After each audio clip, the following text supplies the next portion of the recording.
coming down the pike.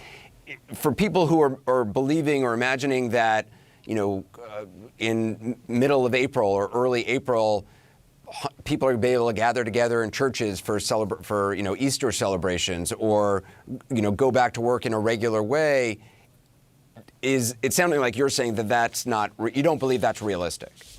No, it's not realistic. The numbers are still going up.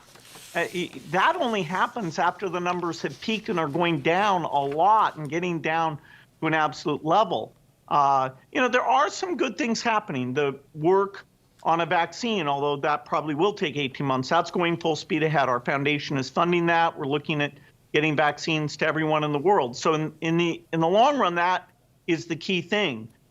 We had a really positive result that people were wondering, did you have to have a medical person swab you in this way that they stuck it deep in your nose? We were able to prove, which on Monday the FDA made official, that if you do a self-test where you don't have to have the medical worker with personal protection equipment, that self-test is as accurate as the one where the medical worker gives it. So that means that by self-swabbing, we'll be able to get a lot more tests done and only be limited by the PCR back-end capacity. So there's good news coming. One of the therapeutics, although none of them are proven out, but there are quite a few. We have a thing the foundation created called the Therapeutics Accelerator to really look at thousands of compounds and make sure we focus the human trials on the ones that have the most promise.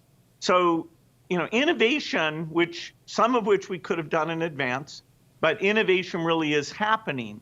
But, when you look at those numbers, the U.S., now with the most cases, there is no state that has gotten to the point where their numbers are flat and are going down.